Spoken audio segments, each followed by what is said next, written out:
to never steer me wrong. So lead on, good shepherd, lead on. Welcome, everyone, to the For His Name's Sake podcast, where we talk about leadership skills for this generation that they can use not only in their church, school, and community, but most importantly, their entire Christian walk. So today we have with us Mason Stroud from Kinston, North Carolina. We go to Southeastern together. That's right. We're in the same class. We get on each other's, well, I get on your nerves. You get on my nerves a lot. Yeah. Yeah, so anyways, it's okay. We love each other. But so Mason started coming this school year to Southeastern, a little bit late though. Mm-hmm. But just to start off, tell us a little bit about yourself, Mason. Oh, yeah. My name's Mason. I grew up at Bethel Christian Academy. I went to school there my whole life. And I've been going to Tabernacle ever since I was little, been growing up there. Kinston's a pretty small town, so there's not a whole lot of places to go. But yeah, just grew up in that circle my entire life. I actually serve at Tabernacle now in the kids ministry. I have a really great time there. I love music. That's one of the big things that I'm going to Southeastern for, is not only for youth ministry, but also for music. Love singing, love playing guitar, drums, all that stuff.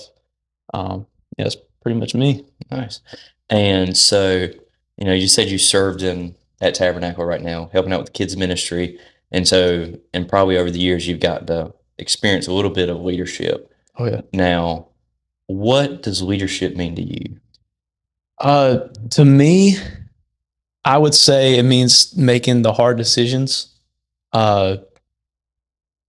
A lot of people think that leadership is being in charge and always having the right answers, but sometimes being a leader means not having the right answers and trying to navigate yourself through that. And I think that people that do that effectively during the hard times, those make the best leaders. Mm-hmm.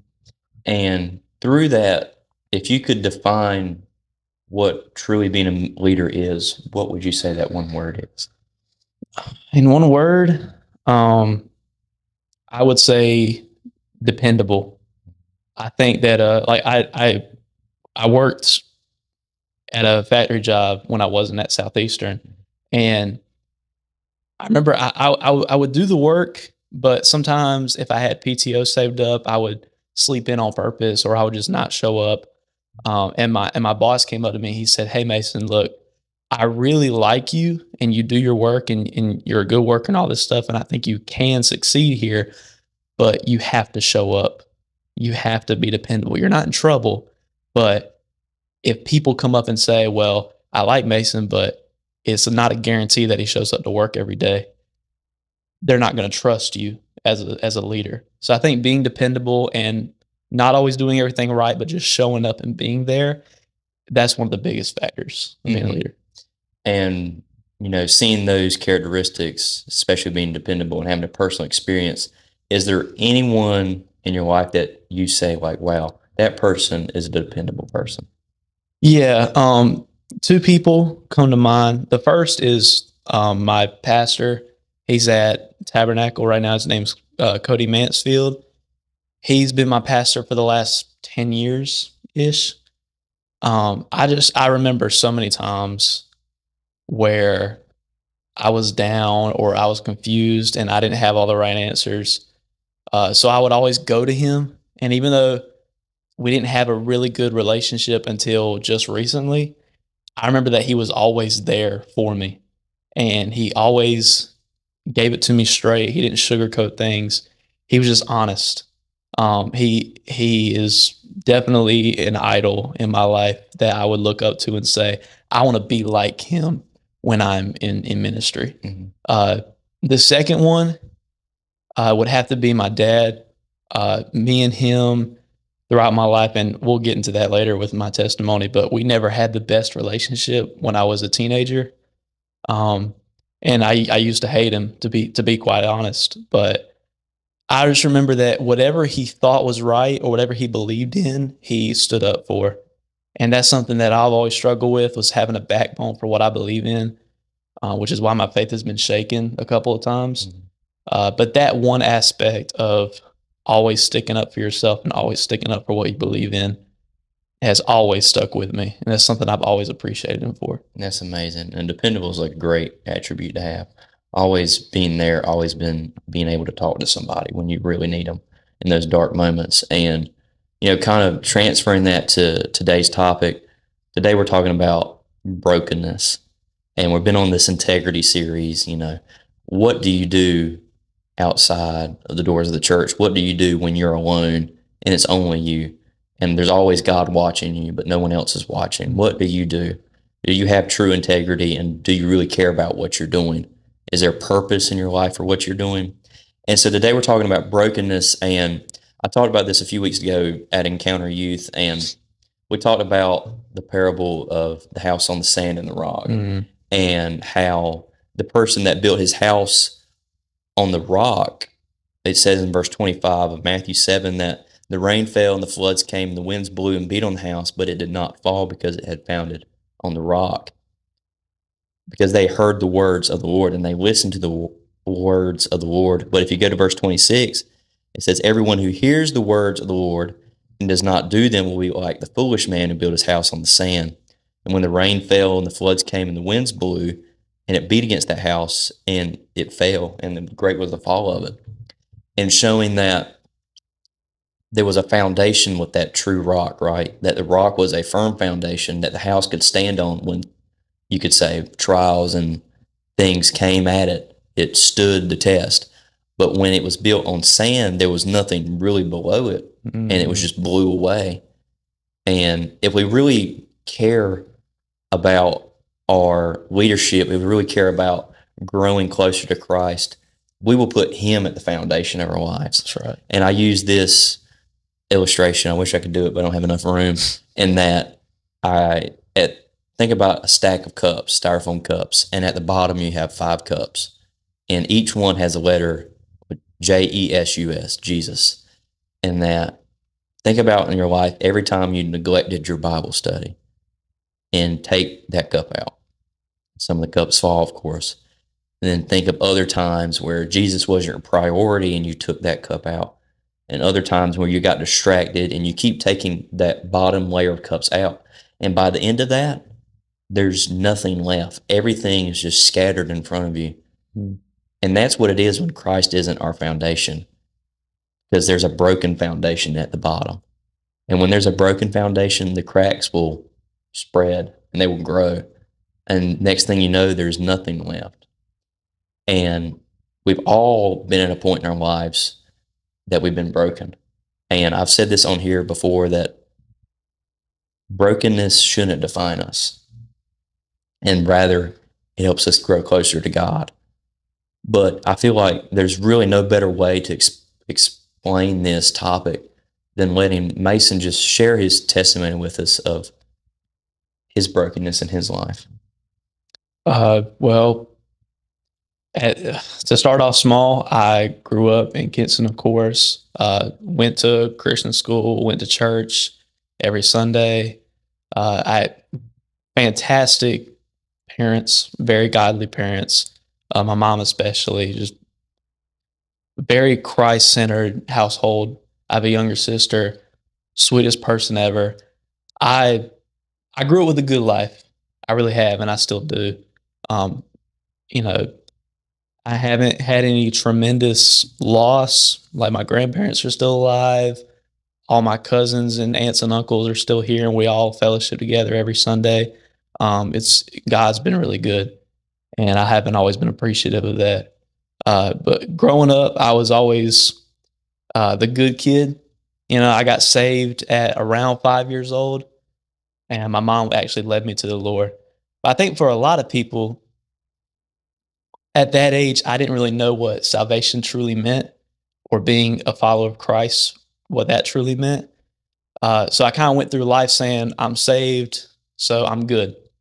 There was no other thing to base it off of. And that mentality, unfortunately, drove me down the wrong path. Once I got into the later years of high school, I started getting with the wrong friends, the wrong crowd, people that I thought were my friends. And I ended up doing things that uh, I never had expected. I don't know how graphic I can get with this, Go ahead. but I mean, it started out with vaping. That was a big thing back in the day. When I was in high school, I would do that all the time. But that was pretty much it. And then I remember senior year was when I had my first alcoholic drink. It was at the end of a spring banquet that we had for the seniors. Uh, and ever since then, I graduated high school and I went to Pensacola Christian College in Florida. Got in with the wrong people there, and it was even further amplified. I was drinking every time I could. I got into weed and other things, just bad stuff. And that ought to tell you that just because people go to a Christian school or a Christian college, that doesn't mean everybody's a Christian. I know people hear that all the time, but it really is true. I was one of them. When I would go home, I would play the Christian game. When I went to church, I'd play the Christian game. But like what you said, behind closed doors, I was doing the complete opposite of what everybody thought I was doing. But fast forward a little bit, I dropped out of college about a semester and a half in 2022. I got tired of it and came back home. And I ended up getting a job at a factory where they made dishwasher racks because I had no direction in life and I didn't know what I wanted to do. But I went there. I worked for about 2.5 years, climbed up a little bit to all these machine operator positions, and I made good money. I mean, I'll just be honest with you. I made about 19 an hour. I ended up moving out of my parents' house because I was sick and tired of the rules. And that's what I thought Christianity was, is like when you're saved, you have to read your Bible and you have to go to church and you have to evangelize. And there's all these do's and don'ts. And that's what my house was like. And that's how I thought Christ was like. And I said, I don't want to follow rules. I want to do what I want to do. I moved out with 2 other people. We rented this house. And these are people that I still know to this day. And I consider them true friends, even though we weren't doing the right thing. But it was in the summer of 2024. In the middle of June, for some reason, I woke up in the morning like I normally did, and I was supposed to go to work Monday through Friday, but for some reason, I just didn't go. And people called me, and they were like, Mason, where you at? And I didn't answer them. I wouldn't answer the text, and something inside of me was just like, I don't care anymore. Like, I've experienced everything. I've got nowhere else to go. I was at a rock bottom place. I didn't care about what happened to me at that moment. For some reason, I took my Bible from my house with me when I moved out, and I sat it on top of the shelf that in the little closet I had. Never touched it a day in my life. And for some reason, I remember sitting on my bed, broken, tired of life, and I looked up and I just saw it. And I've never been a big reader, but I said, why not? I got nothing else to do. And I remember somebody saying a long time ago, hey, if you don't know where to start reading your Bible, go through the Gospels. And I would highly advise that. Start with the Gospels, Matthew, Mark, Luke, John. Read all the way through those if you've never read before. I started reading in Matthew, and once I got to, I believe it's chapter 26, when it talks about the Sermon on the Mount, I remember reading things that I had never heard in sermons before, just like little tidbits of things I could get from it. And that spoke to me so much. I ended up quitting my job. I technically got fired because I didn't show up, but I didn't care. I just kept reading my Bible. I called my dad one night, just broken, crying. I told him how, even though I hated him at one point, I knew now that he was a good dad and I did have a good life, and I don't know why I threw it away. Something inside of me was speaking to me like nothing else ever had. Mm-hmm. And I moved back to my parents' house in early July. And I remember July 11th was the last anything that I ever had. So ever since that day, I have been completely sober, and I've thanked God for it. I started kind of moping around the house a little bit, like, hey, I'm reading my Bible. I probably should get a job. But something was telling me, go to college. I was like, okay, well, what college? And I asked around for a couple of times with my parents, like, where should I go and whatnot. I remember my dad said, why not Southeastern? And I hadn't told him I wanted to be a youth pastor. I wanted to go into music ministry or anything. He just said, why not Southeastern? And I was like, okay. So then one night, Monday night, in late July or early August, whichever, I looked up Southeastern's website and I read a couple things and prayed about it. But I decided to hit the apply button.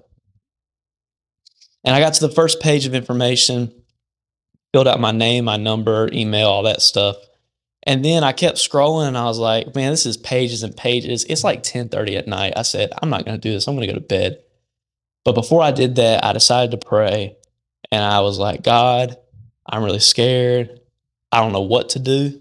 I don't know if I should go to college in the first place or whatever. But I said, if you want me to do this, I need you to make it abundantly clear. Like put a sign in the sky or something like that. Tell me yes.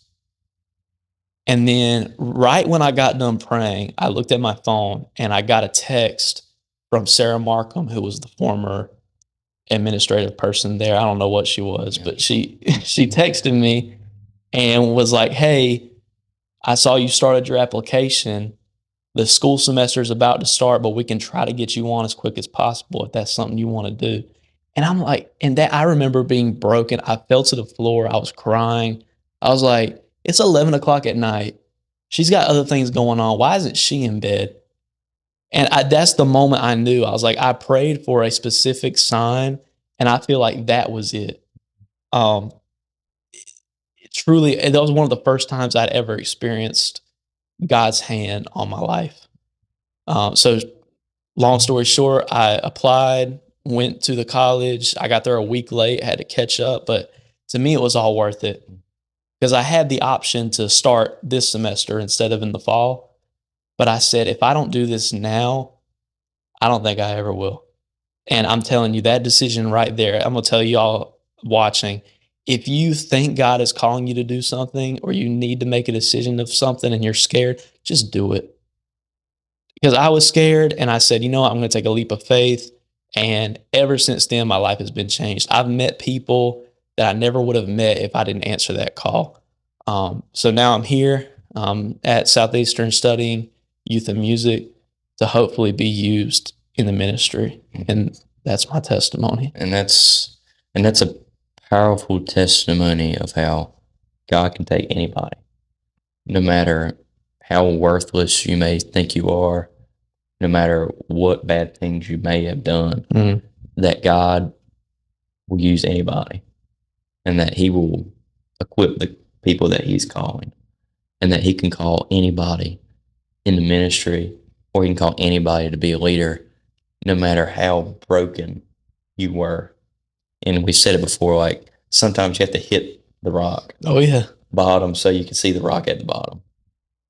And sometimes it just takes those moments where we're completely broken and we're on our knees just saying, God, what do you want me to do? God, where am I supposed to go? What's my purpose? I don't have a clue what I'm going to do, but you show me what to do. And I think sometimes when we're the most broken, that's when God speaks the loudest. And he's not that loud, powerful voice as, people depict him as, but he's rather that still, soft voice saying, this is the way. Walk that way. Walk ye in that way that I'm directing you in. And that he'll direct us down the path for his name's sake. Not what you wanted to do. Because as you showed, your life was what you wanted to do. It was going the complete opposite way. But then God redirected your path because now you're doing it for his name's sake. You're not doing it for yours. You're not doing it for mine. When none of us are doing it for ourselves, but we're rather doing it for him. And that the brokenness should not define us, but it should rather draw us closer to God. And that no matter what our testimony is, no matter how broken we ever feel, that God can use us and he can take us and mold us into a new creature, a new creation, that he can send us to be ambassadors for him. And now that you can reach people that I'll never be able to reach because you can connect to people like that. Right. because you can relate to them like that. You've felt that. You've been through that.